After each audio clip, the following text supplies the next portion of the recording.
Rock climbing is no pastime for the faint-hearted. Scaling natural rock formations or man-made rock walls requires a certain fearlessness, along with good physical conditioning, balance, agility, and you must be well trained in climbing techniques and use specialized equipment. Climbers usually work in pairs, using a system of ropes and other devices to catch them if they fall. A key piece of gear is the spring-loaded camming device. The climber pulls the trigger to contract the cams and position it in a crack, then releases the trigger to expand the cams, which securely grip the rock on either side, then attaches a rope through a device called a carabiner. Climbers typically carry several types and sizes of cams, carabiners, and other devices. The equipment must be as lightweight as possible, yet at the same time strong enough to save a falling climber. Which is why this manufacturer uses aircraft-grade aluminum. To make carabiners, automated saws cut aluminum bars into pieces the required length. Then a bending machine forces each piece around a form in the basic shape of the carabiner. Carabiners come in various sizes and shapes. Workers simply mount the appropriate form on the machine. Next, they place the roughly formed carabiner onto a hot die.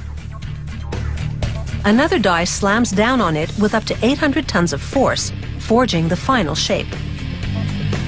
Then, the most critical part of the manufacturing process, a multi-phase heat treatment to harden and strengthen the aluminum. Next, they use a clipping press to slice off excess metal along the perimeter. This leaves rough edges, which they now smooth out using an abrasion process. The carabiners go into a vibrating tub where they rub against porcelain chips for the next 20 hours.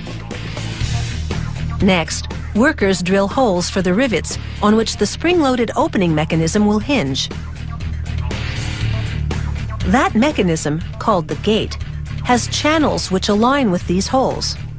Assemblers slot a spring and spring pusher into the gate, then insert the rivets through the aligned holes and channels. A riveting machine locks each rivet in place by rounding and widening the head. Then they adjust the carabiner's frame until the alignment is perfect. After a thorough inspection, a laser etching machine inscribes product information and a unique serial number.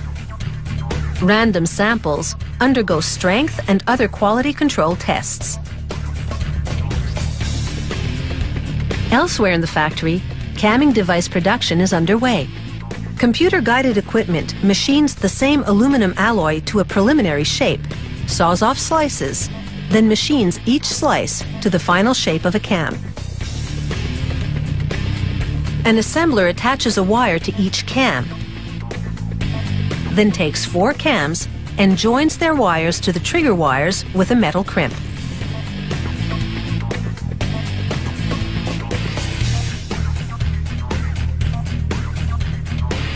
The cams by this point are different colors. That's because they've undergone chemical treatment to make them corrosion resistant.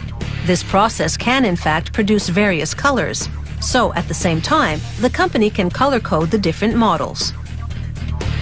As assembly continues, they thread the cams onto an axle-like component called the spindle, positioning a spring in between each cam.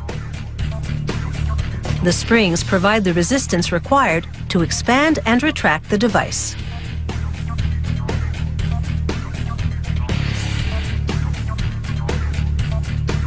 A cone-shaped washer on each end of the spindle holds everything together. This time, the riveting machine locks in the components by flattening and widening the end of the spindle to fill the hole in the washer. With that, the camming device is finished. This is how camming devices, carabiners, and other climbing gear all work together to catch climbers who lose their foothold.